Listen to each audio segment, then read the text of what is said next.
my dear students. Welcome to another session of English learning. In today's session, we will discuss a very well-known and heart-touching poem, This is My Prayer to Thee. The poet of this beautiful poem is Rabindranath Tagore. Dear students, I am your teacher, Kulvinder Kaur Ruhani, English mistress at Government High School, Kalwal Bhagta, District Hoshiarpur.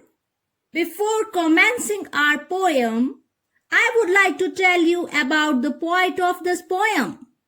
Rabindranath Tagore was a Bengali poet, writer, music composer, and painter. His most famous works include Gora, Gitanjali, A Man from Kabul, popularly known as Kabuliwala, The Holidays, Rajshri, and so many others. Our national anthem, Jana Gana Man, was also written by this great poet. Tagore was also known by his pen name Bhanu Singha Thakur. Students, let me tell you something about one of his most famous book, Gitanjali. The meaning of the word Gitanjali in Bengali is song offering. Song offering refers to devotion to God. Gitanjali was originally written in Bengali and published in the year of 1910. Later on, after nearly 2 years, that is in 1912, Gitanjali was published in English language. Do you know, children? It was translated by Rabindranath Tagore himself. And he was awarded the Nobel Prize for Literature in 1913, largely for the English translation Song Offerings, that is Gitanjali. This is My Prayer to Thee is the 36th song of Gitanjali. Come on, children, let's recite the poem, This is My Prayer to Thee. This is my prayer to thee, my Lord. Strike, strike at the root of penury in my heart. Give me the strength lightly to bear my joys and sorrows. Give me the strength to make my love fruitful in service. Give me the strength never to disown the poor or bend my knees before insolent might. Give me the strength to raise my mind high above daily trials, and give me the strength to surrender my strength to thy will with love. This is my prayer to thee, my Lord. Strike, strike at the root of penury in my heart. It is very motivational poem, students. To understand this beautiful poem accurately, let us have a look on the word meanings.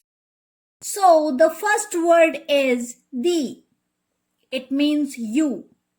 Thee is an old-fashioned poetic or religious word for you.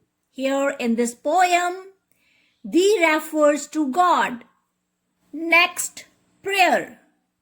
It is an act of communication by humans with the sacred or holy power, that is God. We say it puja, prarthana, ardas in Hindi or Punjabi language. Next is root.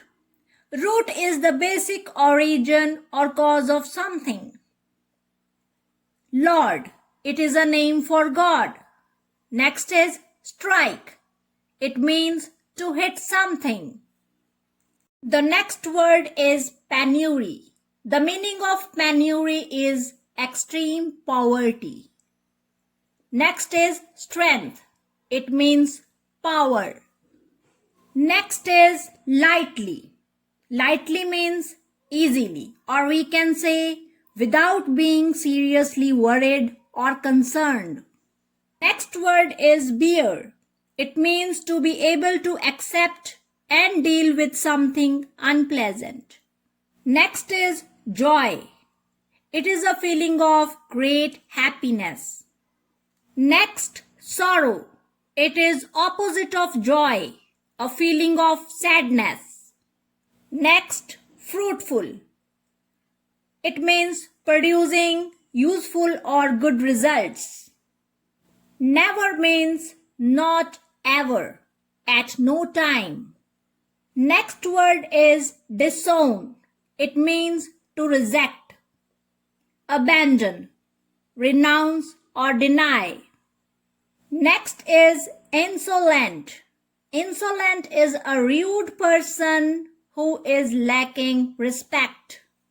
Another one is might. It means strong, powerful, or we can say forceful. Next is raise. The meaning of raise is rise, or we can say to go high or up. Our next word is daily. It means every day. Trifles. The meaning of trifle is unimportant, or we can say something that is of little value. The meaning of surrender is to give up, or in spiritual aspect we can say to renounce. Thy means your, and the last one, will. Here, will refers to God's will, that is, plan for humanity. Okay students, with this our word meanings are completed. Now we will try to understand the poem in a sequential manner. This is my prayer to thee, my Lord. Strike, strike at the root of penury in my heart. Give me the strength lightly to bear my joys and sorrows. Give me the strength to make my love fruitful in service. So students, in the first sentence, the poet says to God that he is doing prayer. The poet asks for God's divine blessings in the form of prayer. He requests God to strike at the root of penury in his heart. Here, the root of penury refers to the poverty in the poet's heart. The second sentence means to ask God to hit at the very poverty in his heart.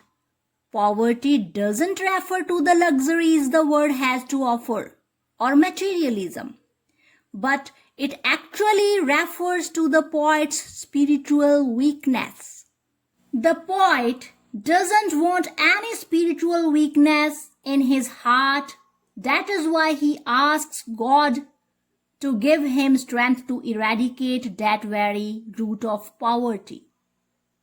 He wants to get rid of the illness of soul created by thoughts of greediness, jealousy, hatred, and many other evils.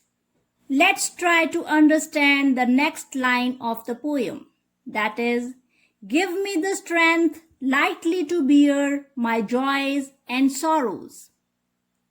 Dear children, in our everyday life, it is the most common and natural human behavior that whenever we are happy, we get too much excited and joyful and easily forget about the worries and sorrows of the world.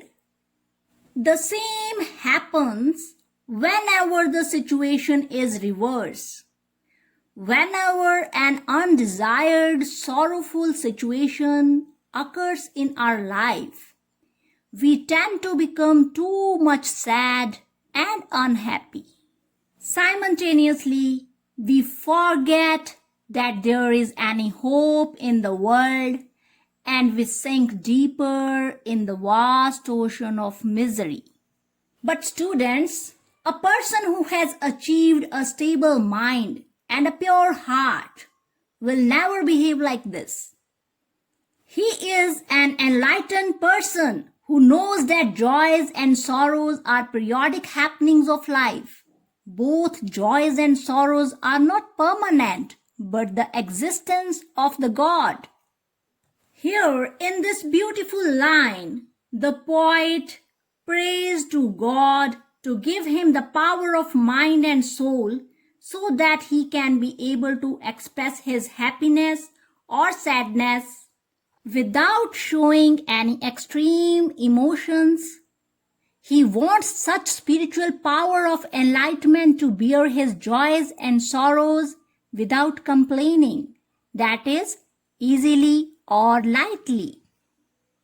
Now come to the next line of the poem. Give me the strength to make my love fruitful in service. Students, the poet is a warm-hearted person who loves the mankind. The poet says that he wants to spread his love through his service in the world in such a way that all the evil practices are removed from the world.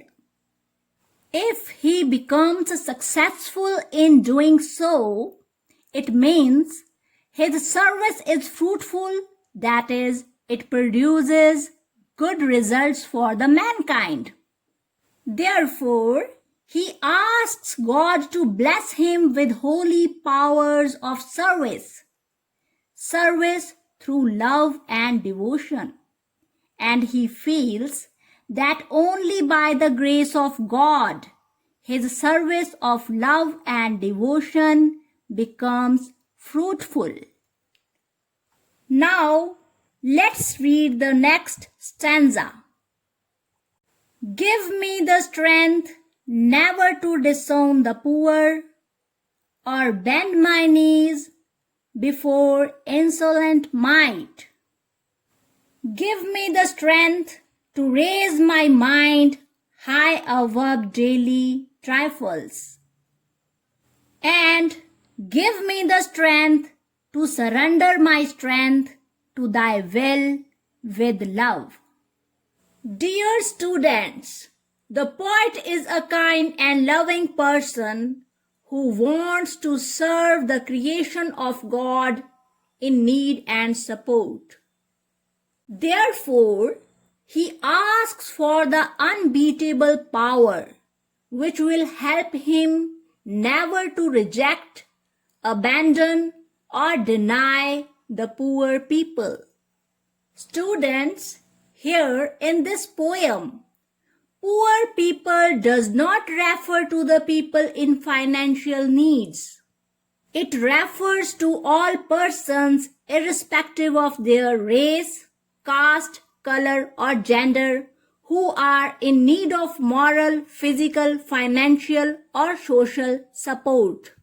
The poet also asks strength from God never to surrender before a person who is rude in manner, forceful and strong, that is, insolent might. My dear students, Rabindranath Tagore displayed this idea in his real life also.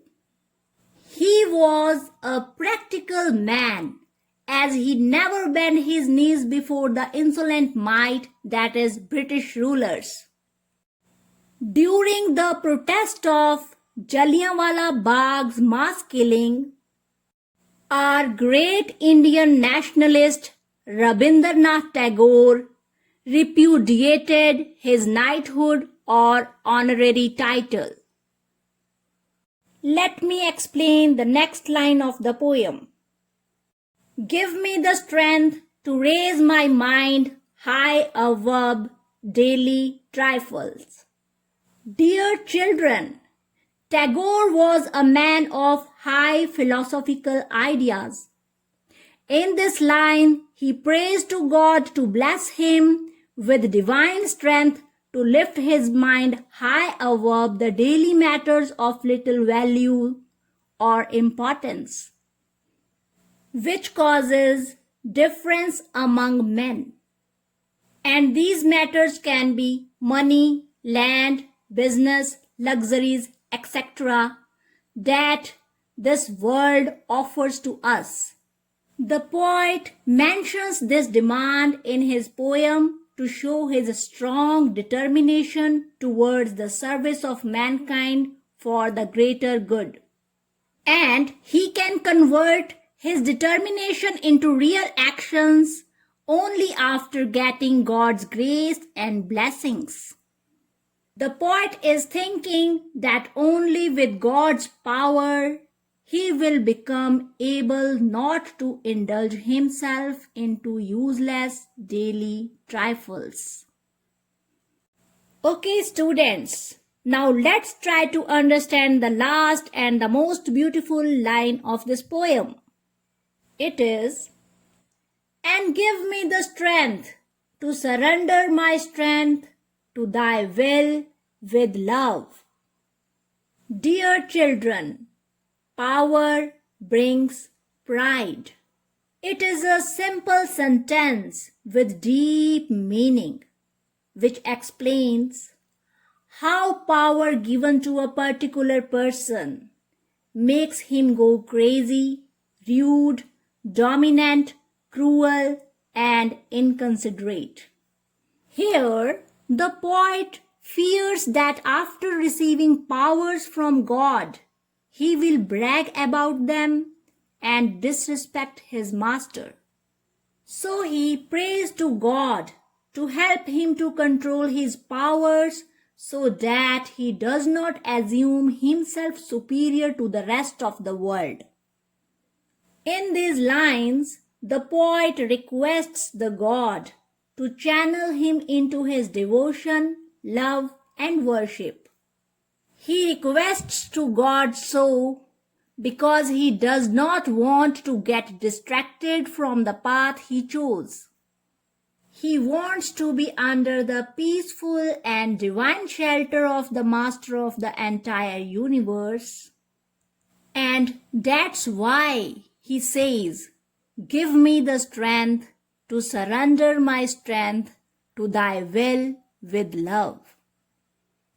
Wow! What a beautiful and heartwarming poem it is. This valuable piece of literature can change the life of many people. So, dear students, I hope that you understood this poem very well. Now, if we are to drive out the theme or the central idea of this poem, we can say that it is a motivational poem which gives us a great message, that is, a man should try to get rid of the poverty of his heart by serving the mankind. He should oppose the cruel and help the poor. He should have strength to bear his joys and sorrows lightly and to surrender himself to the will of God. So this was the central idea of the poem. Now let us do the comprehension of this poem. There are 8 questions which we will discuss one by one. Let's start it. So question number 1 is, who does the poet pray to in his poem? I know all of you know the answer of this question. Yes, the answer is the poet prays to God in his poem. Next question.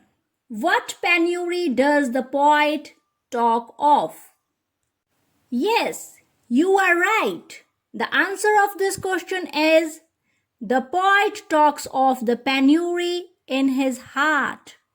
You know, students, that in the opening lines of his poem, the poet wants to hit the root of poverty to eradicate it from his heart. Okay, let's read the third question. How does the poet want to bear his joys and sorrows? Yes, very easily, very lightly. So, our answer is the poet wants to bear his joys and sorrows lightly. Now come to the next question. How does the poet think his love can be fruitful? Very good. You are doing well, students. The answer is by serving mankind. So we will write, the poet thinks his love can be fruitful by serving mankind. So our next question is, who does the poet want never to disown? Students, through this poem, we come to know that the poet wants power or strength from God, which will help him never to reject, abandon, or deny the poor people. So, our answer is the poet wants never to disown the poor. Now, question number 6 is, how will the poet react to those who are mighty and rude? Yes, dear children, the poet never wants to surrender before a person who is rude in manner. So, our answer is the poet will never bend his knees before the mighty and rude. Now, let's read question number 7. What will be the poet's attitude towards daily trifles? Students, all of you know that he doesn't want to indulge himself into useless daily trifles. So we will answer it as the poet will try to raise his mind above daily trifles. Now the last question. To whom does the poet want to surrender and how? I know that all of you already know the answer. Yes, the answer is the poet wants to surrender all his strength to God's will with love. Okay, students, we have successfully answered all the questions. Now, let us do vocabulary enrichment. We are to find the poem's words that have the given meanings. So, number 1 is producing useful results. We say it fruitful. So, we will write fruitful in the blank. Number 2 is the state of being very poor. Penury. Yes, penury is the state of being very poor. Number 3 is without being seriously worried or concerned. The one word we say for it is lightly. Next, the main cause of a problem or difficult situation. We call it root. Yes, root is the main cause of a problem or difficult situation. Number 5 is stop having connection with somebody or something. Its answer is disown. Number 6, the last one. What somebody wants to happen in a particular situation. So the answer is will. Here we have done the vocabulary enrichment too. My dear children, this great poem, which is actually a prayer to God, can make you a practical person. As this poem teaches essential lessons of life and also sets a path for the growth of humanity. So try to recite it again and again to learn it. And also write this poem in your notebook. Take it as your home assignment. One more work to do, students. You are to write a few sentences on what you would pray to God for and how you would respond if God granted your prayer. Children, I hope you will do your home assignment in an interesting way. Wow! Time flies so fast! And now the session comes to an end. I really enjoyed sharing my knowledge with brilliant minds like you. We will meet in another learning session. Till then, take care. Thank you.